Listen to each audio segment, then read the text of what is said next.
Bonjour à toutes, bonjour à tous, bienvenue dans l'émission. Comme toujours, on est ravis de vous retrouver. Vous le savez, comme toujours, c'est une émission qui est toute consacrée aux traditions, au savoir-faire d'hier, d'aujourd'hui, au patrimoine vivant.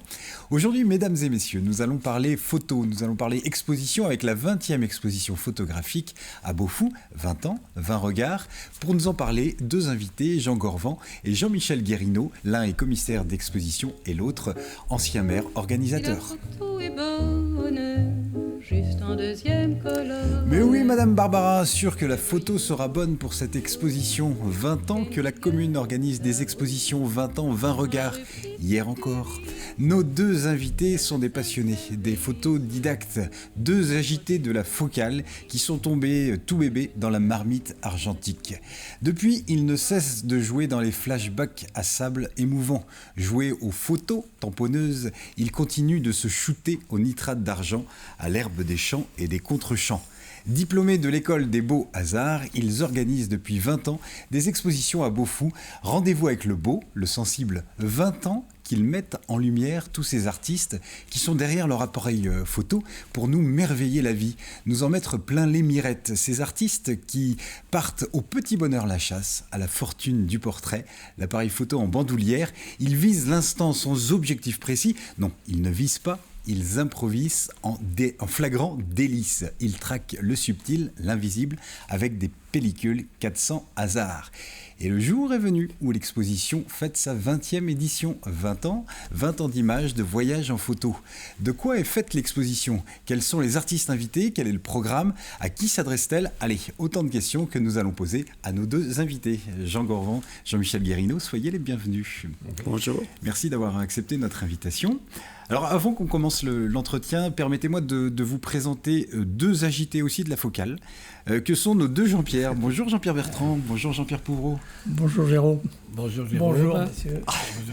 Bonjour les Jean-Pierre. Les Jean-Pierre, c'est ça, ils sont célèbres. Bonjour Torto. Vous allez bien ? Mesdames, Comme un printemps. Oui. Comme un printemps, avec un bel été. Oui. Un bel été, ça s'est bien super passé. été. Avec une belle fête, on vous y a vu le 29 août. On vous a vu aussi. On vous y a Oui. une belle fête oui, sur oui, alors là, oui. le patrimoine vivant, savoir-faire d'hier et d'aujourd'hui, on les l'a vendé. C'était vraiment C'était un grand bonheur Ouais, de c'était participer à cette opération de grande qualité. Jean-Pierre, vous allez nous parler de quoi aujourd'hui ? Eh bien, d'abord d'une zone ostréicole sur le parc de Fromentine, à la Barre-de-Mont, en la personne d'un éleveur, David Locossois, et qui fait visiter ces parcs à 8 avec un commentaire d'explication. Et en plus, dans sa cabane, il a aménagé un lieu où on peut manger, bien sûr, ses huîtres fines de Clair, élevées comme il se doit, de grande qualité, avec un gros poisson à l'intérieur de l'huître, vraiment de grande qualité. Et on est face au Gois, à la baie de Bourgneuf, et on est à côté du Davio, le musée ethnologique que tu as monté, Jean-Pierre. On est juste à côté. Voilà, donc voilà un lieu qui m'a paru intéressant. J'étais invité par la confrérie des Barbus, et je me suis dit, voilà, ça mérite d'en parler, puisque c'est un lieu qui est ouvert à l'année. Super, et vous avez... Voilà, oui, j'ai vraiment vous avez été... eu le coup de cœur. Oui, complètement. Complètement par rapport à l'environnement, à la simplicité et à la qualité de ce qu'on a pu déguster. D'accord. Des produits. On en parle dans un instant. Jean-Pierre Bertrand. Moi j'ai une archive que nous a fournie Jean Gorvan, un interview qu'il a fait de Philippe Chancel. Ouais. Donc voilà, on entendra Philippe Chancel à partir d'un enregistrement. Et d'ailleurs, je vois que vous êtes venu avec un livre également. Alors précisément, c'est le hasard qui fait les choses. Je ne savais pas que tu avais choisi ça. Moi, j'ai rapporté, on m'a demandé d'apporter 3 objets, j'en ai apporté 3. C'est bien. Dont le livre de Philippe Chancel qui s'appelle Datazone. Nous avons exposé il y a 2 ans Philippe Chancel et son travail, excusez du peu, juste après qu'il ait exposé aux rencontres internationales de la photographie d'Arles. Ouais. C'est Beaufou qui a eu l'honneur de recevoir les travaux de Philippe Chancel. 15 ans de travail sur les endroits les plus tragiques du monde. Voilà, le désastre de Fukushima, les tremblements de terre d'Haïti, voilà, j'en passe, et des meilleurs. Ouais. C'est un travail exceptionnel, et c'est en plus, ce Datazone est un ouvrage absolument exceptionnel. Et ce que nous présentons dans l'exposition cette année, c'est une image, celle de Fukushima, du bateau de Fukushima, qui s'arrête à 2 pas d'une maison avant de l'anéantir. Donc les gens, en fait, toutes les maisons autour ont été envahies par la vague et seuls les occupants de cette maison ont été saufs parce que le bateau s'est arrêté juste avant à séparer la vague. C'est assez impressionnant. Il s'est fait raconter d'ailleurs l'histoire par les gens. Et puis, cette année, il nous gratifie d'un 15e DataZone, puisqu'avec la Covid-19 et le confinement à Paris, il est sorti dans les rues de Paris et nous propose 5, parce que c'était la règle du jeu, 5 photographies de Paris vidées de ses habitants, mais traitées photographiquement par ses soins et par son regard, son regard et sa manière de signer ce qu'il voit. Et je trouve très intéressant, et je remercie Philippe de nous avoir prêté ces photographies parce nous sommes les premiers à les voir. Il ne les a pas encore montrées, elles sont montrées prochainement à Paris au mois de novembre prochain. Mais nous avons l'avantage de les avoir en premier. C'est dire la confiance qu'il porte au travail que nous avons fait avec la commune de Beaufou. Un lien précieux. Très précieux. Alors justement, si on parle de lien, et je m'adresse à vous Jean-Michel, est-ce que vous pouvez nous raconter, donc 20 ans d'exposition, comment est née cette idée d'une exposition à Beaufou? C'est quoi l'histoire? Alors vous avez parlé du hasard tout à l'heure, mais je crois que c'est une histoire de hasard aussi. En fait, en 2001, lorsque nous avons été élus donc à la municipalité de Beaufou, la mairie était juste refaite et il y avait les murs étaient vides, étaient nus. Et la première chose au niveau du conseil municipal, qu'est-ce que nous allons faire pour agrémenter cette mairie?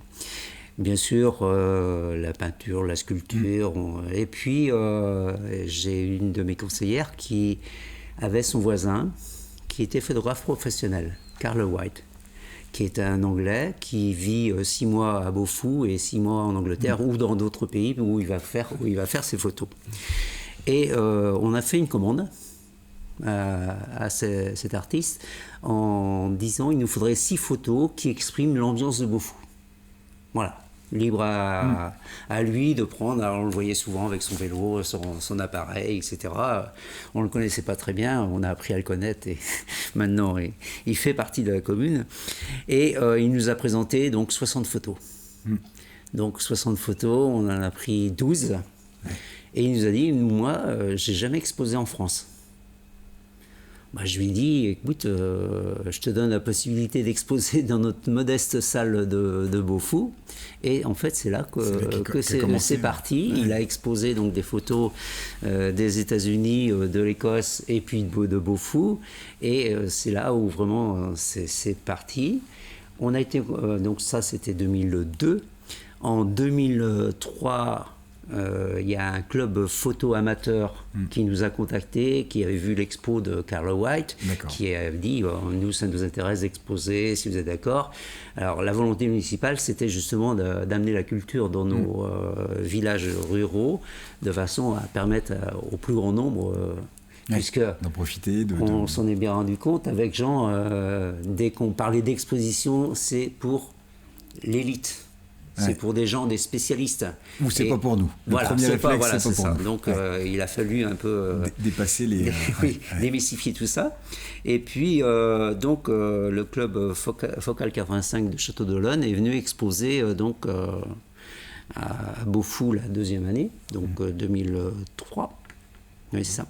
2003. Et puis on s'est vite rendu compte que c'était bien cette exposition, mais il manquait quelque chose. Donner un fil directeur, donner un regard. Il fallait des conseils, etc. Et on s'est dit, il va falloir qu'on s'entoure de professionnels. Et c'est comme ça que j'ai contacté donc, Jean Gorvan pour être commissaire d'expo. Je le connaissais par son travail au niveau de l'enseignement, au CFP, puisqu'il s'occupait de tout ce qui était médias au niveau du CFP, et j'étais le voir. Tout simplement, j'ai dit, écoute, Jean, maintenant, on veut faire une expo, voilà, qu'est-ce que tu proposes? Alors c'est vrai que quand il m'a annoncé la somme de 1 000 € pour avoir le minimum d'exposition, j'ai dit, comment je vais faire au niveau de mon conseil municipal pour faire passer la pilule? En fait, ça s'est très bien passé parce qu'il y avait vraiment une volonté justement de changer. Surtout en plus, au niveau de la communauté de communes, il y avait des expositions de sculpture, il y avait des expositions de peinture, mais la photographie, donc ça affirmait une singularité personne. aussi.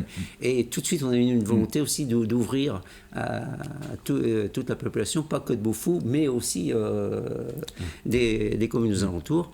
En plus, une volonté pédagogique, puisque là, à l'heure actuelle, les enfants sont en train de visiter l'expo. En général, il y a à peu près 600 élèves qui visitent les expos.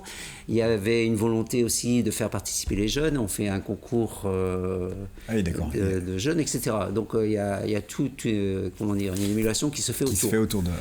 Et Paris réussit, puisqu'on a réussi à faire au moins 20 ans. Et... voilà, donc ça fonctionne bien et donc là je vais laisser Jean après parler de la technique l'expertise de savoir ce qu'est un commissaire d'exposition, qu'est-ce qu'il apporte. Alors, ce que je vous propose, Jean, c'est on marque une petite pause avec une chronique de Jean-Pierre Pouvreau, on va passer à table et puis on se retrouve tout de suite pour discuter et continuer notre conversation sur l'expertise, sur les commissaires d'expo. On passe à table.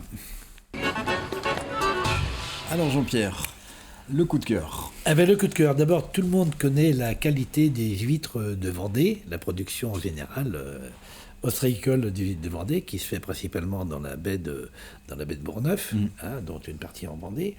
Et je me suis retrouvé invité à déguster des huîtres chez David Locossois à Fromentine.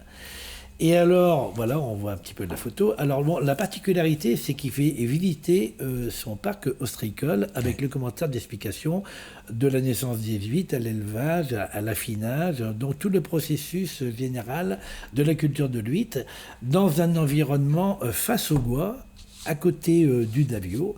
Et il y a un accueil qui est formidable. Le patron nous reçoit personnellement et il parle avec passion de son métier. C'est pas le seul, il y a tout un ensemble de producteurs d'huîtres. Je parle de lui parce que je l'ai vécu en direct et ça m'a touché. Mais bon, il y a plein de parcs à côté où on peut ici également déguster des huîtres.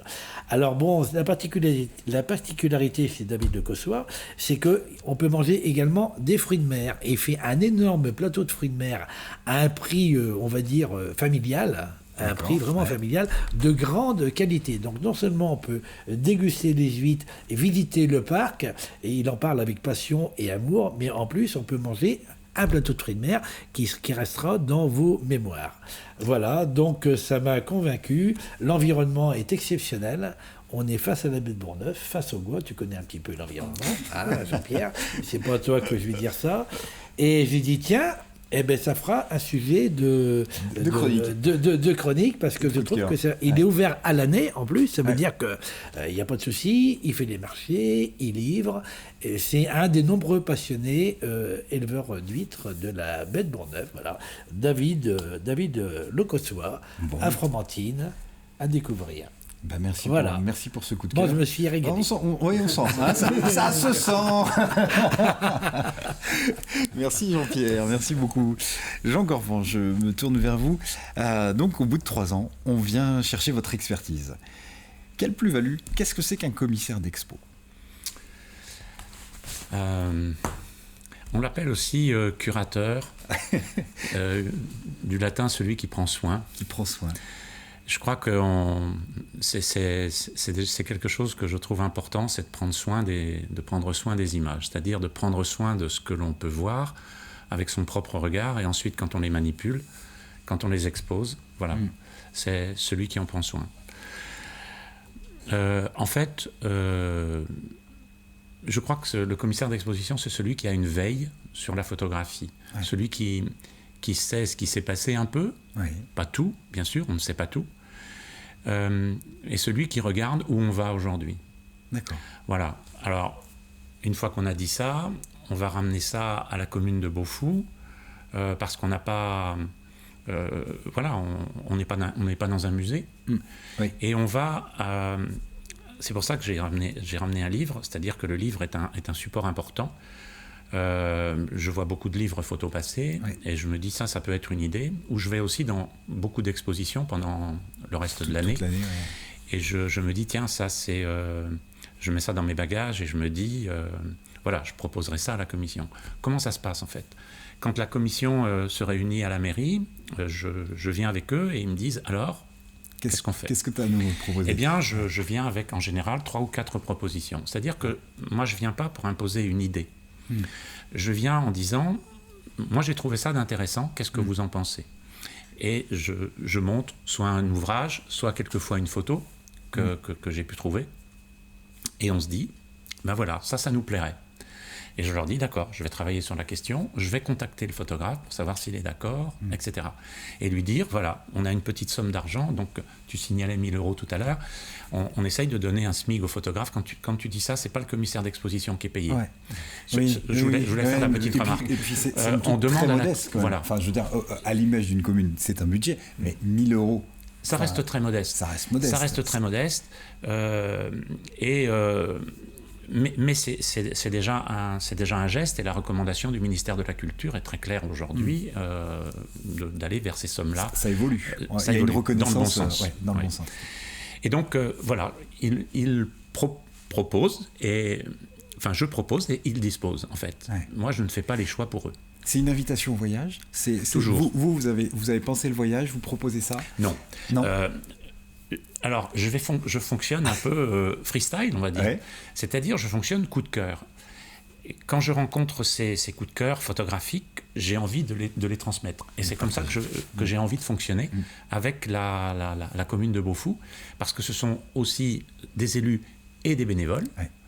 Et il faut qu'ils participent. Je veux dire, il faut qu'ils soient concernés. Pleinement acteurs. Il faut qu'ils soient acteurs de la chose, parce que c'est pas quand on a choisi que le travail commence. C'est quand on va se retrouver avec les caisses, qu'on va tout déballer, qu'on va tout encadrer, qu'on va devoir peindre les panneaux, transformer la salle. L'éclairage. Moi, je ne fais pas tout. Enfin, voilà. Et éclairer, ce qui est extraordinaire à Beaufou, c'est que Beaufou n'a absolument rien à envier à bien des musées qui sont souvent moins bien éclairés qu'à Beaufou. C'est vrai. Il y a un travail qui est absolument remarquable avec l'équipe technique qui monte et descend les escabeaux pour régler au millimètre près les éclairages. C'est extrêmement précis, ils sont extrêmement efficaces et dans la bonne humeur. Ah, c'est bien. Et donc, ça aussi, ça participe. Ouais. Voilà. Oui, c'est un rendez-vous. Voilà, c'est un rendez-vous. C'est un rendez-vous pour les gens, pour la commune. Voilà. Et donc, ce que je m'attache à faire, en fait, avec l'association qui s'appelle l'Atelier Photogalerie, c'est de proposer, en travaillant avec les gens, une exposition clé en main. C'est-à-dire tout ce qui ne se voit pas, et tout ce qui est quelquefois très long à faire, genre les encadrements, c'est pour ça que j'ai emmené un cadre. Très bien. Je taille aussi l'ensemble des passe-partout, je mets les passe-partout sur les photographies, je mets les photographies dans les cadres. L'expo arrive encadrée à Beaufou. D'accord. Ouais. Donc, quand elle arrive là, il nous faut 2 jours pour l'accrocher. Mais ils ont déjà, sans que je sois présent, travaillé 2 jours pour assembler les panneaux. Voilà, au mois de juillet, en général, je viens rencontrer un des responsables, et on trace au sol le plan de l'exposition, de façon à ce que, pendant que moi je finis les encadrements, eux ils finissent de mettre le dispositif en place. Chacun fait son boulot dans son petit coin, et on a 2 jours ensemble où on accroche. C'est bien. Et puis ça fédère aussi, j'imagine. C'est une aventure humaine également. Oui, c'est une belle aventure. Bien sûr, c'est une belle aventure. C'est donc ouvert jusqu'au 26 septembre, 19h, avec une visite commentée le 19 août à 15h. Vous nous avez parlé de Philippe Chancel. Peut-être on peut entendre un extrait d'une conversation avec Philippe Chancel. Et là, je me tourne, c'est de bouche à oreille avec Jean-Pierre Bertrand. Alors, ça ne va pas surprendre évidemment nos 2 invités, mais je ne sais pas si c'est systématique. À chaque photographe, tu fais une interview? Oui. Alors, c'est-à-dire qu'il y a quelque chose qui est important dans le travail de commissaire d'exposition, c'est la rencontre avec les photographes. Ouais. Entre guillemets, j'ai ce privilège-là. Mais il paraît qu'on a aboli les privilèges. Alors, j'essaye de laisser dans l'exposition une trace de ce privilège. Et je demande à tous les photographes que je rencontre s'ils acceptent que je vienne avec ma caméra pour les enregistrer et faire un montage de cet entretien avec les photographies qui seront dans l'exposition. À chaque photographe, il y a une vidéo qui est faite pour que le visiteur puisse aussi rencontrer par l'intermédiaire de cette vidéo le photographe que moi j'ai eu le privilège de rencontrer.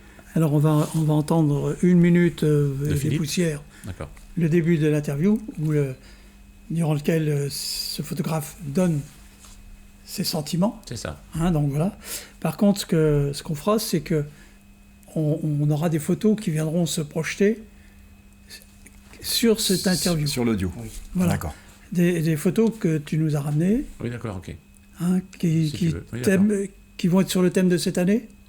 Alors, oui, je vous ai rapporté des photos sur le thème de cette année, Voilà. c'est-à-dire, on pourra parler de la construction de Exactement. l'expo D'accord. de cette année. Ouais. Voilà. Donc voilà, donc l'interview sur des photos de cette année. Il n'y a pas de souci. Très bien. Eh bien, on écoute.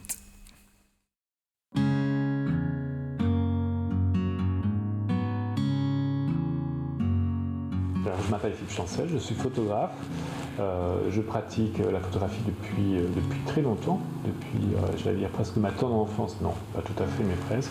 Et je suis considéré comme un photographe documentaire. Et je vais là où les fractures du monde me paraissent être importantes au sens de la manière d'essayer d'en faire une sorte de constat personnel qui rend compte d'une manière assez radicale et assez extrême des grandes problématiques pour lesquelles nous sommes confrontés aujourd'hui.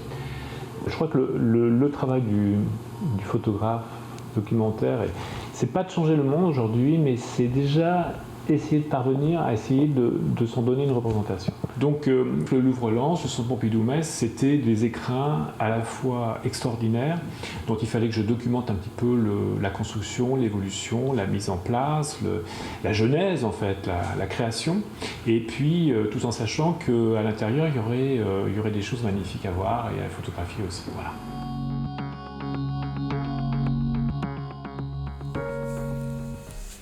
Voilà, donc ce court témoignage, mais qui me semblait important d'entendre, il révèle bien l'esprit, la motivation.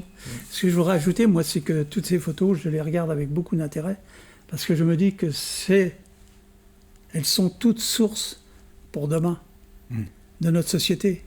Un regard sur le... Oui, parce que ces instantanés de nos premiers photographes aujourd'hui, heureusement qu'on les a, pour se rendre compte de ce qu'était la société qui nous a précédés. Et aujourd'hui, moi, j'ai ce regard des photographes, c'est qu'ils laissent trace. Oui, c'est une des vocations de la photographie. Et ce que je trouve intéressant dans la vocation de la photographie, c'est qu'elle change de statut. C'est-à-dire que quand je fais quelques photos, par exemple, d'un voyage aujourd'hui, je la fais comme étant un souvenir. Mais en fait, lorsque 10 ans, 20 ans, 30 ans après, on trouve dans cette boîte ces photos dites de souvenirs, elles ne sont plus un souvenir pour celui qui la regarde. Bien sûr. Elles deviennent un document.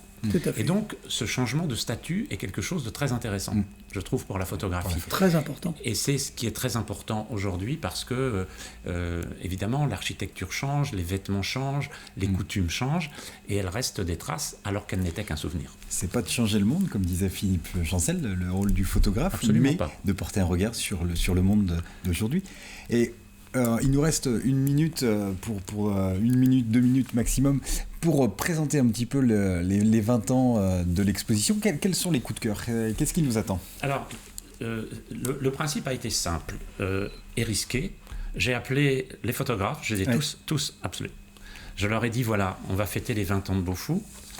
Dans le principe, quand j'expose aussi un photographe en le rémunérant, je lui dis, j'ai envie que tu laisses à la commune trace de ton passage et eh bien, tu laisses une image. Oui. Et donc, la commune est riche aujourd'hui de 20 images laissées par les photographes. C'est peut-être le début d'une collection, je ne sais pas si on peut appeler ça comme ça.